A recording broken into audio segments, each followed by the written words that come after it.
The state has asked the court to convict all three accused on both charges against them.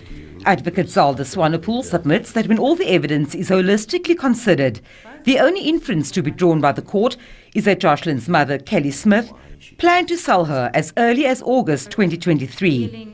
She further submits that Jocelyn was sold for the purpose of exploitation and that this can be seen as modern-day slavery. The agreement entailed that Jocelyn will be sold and that they will keep quiet and tell no one anything about it, including the police.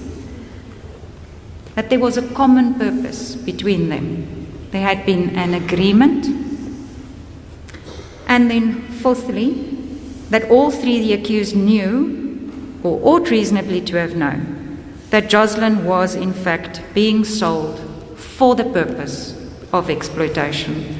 And lastly, that all three the accused and Ms. Lombard stood to benefit financially from this transaction. And once the court makes those inferences, I submit respectfully that a conviction should then follow in line with those inferences. So that is why the state prays for a conviction of all three the accused on the main count of trafficking in persons and then on the kidnapping count as explained earlier. And then just lastly, my Lord, although I didn't deal with Laurentia's evidence specifically, it is dealt with in the heads, but I do submit from state side that if the court accepts her evidence to be credible, the court should make the ruling that she honestly and frankly open answer to all the questions. The state contends that the evidence of former accused turned state witness Laurentia Lombard cannot be dismissed in its entirety. Lombard testified that Kelly told her she sold Jocelyn to a Sangoma for 20,000 rand. She also implicated Apollos, Van Ryn and herself. Edna Mart and her colleagues are now also going to participate in the search, and there at the petrol filling station, Kelly appears out of nowhere, gets into Mrs. Mart's car, and she, Kelly, then tells Miss Mart that a Nigerian male told her that Jocelyn is in a container on a ship en route to West Africa. Why Kelly decided to specifically mention this to Miss Mart is a mystery.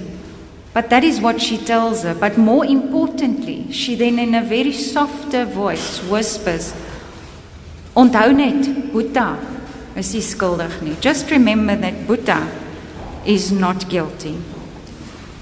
Then Kelly alights from the vehicle and vanishes, just as quickly as she appeared. Once again, a little piece in that bigger puzzle or mosaic, my Lord. The search goes on and intensifies. On the 25th of February, that is when Captain Lombard, and this was a Sunday, Captain Lombard then arrives in Saldanha and interviews both Kelly and Boeta. He notes discrepancies and red flags in their versions and in their demeanor and conduct in general.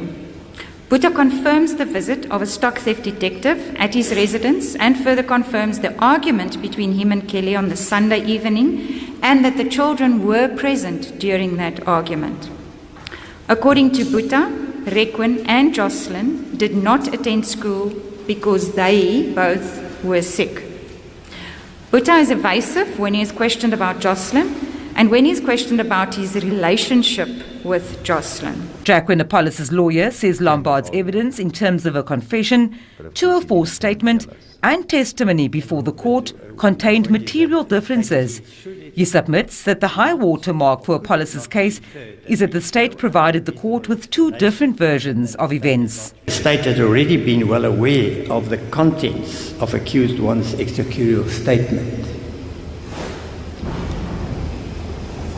that was presented as a confession, but it was found by this court to be an extracurricular statement.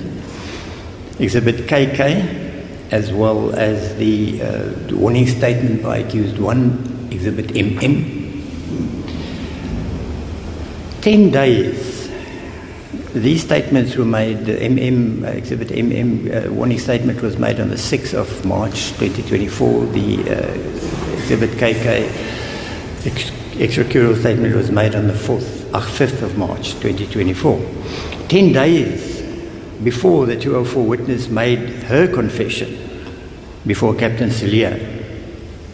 The state was well aware there is a statement and what happened and what was written before the peace officer. They were aware of that. 10 days after that, the 204 witness made a confession before Captain Celia. And 7 months later, the 204 statement was made before Captain Lombard Diallo. Now,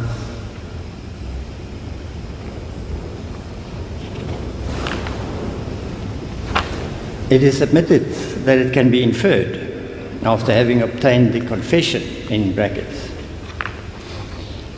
from accused one on 5 March, that the state did not really view the confession of accused one to be a true confession.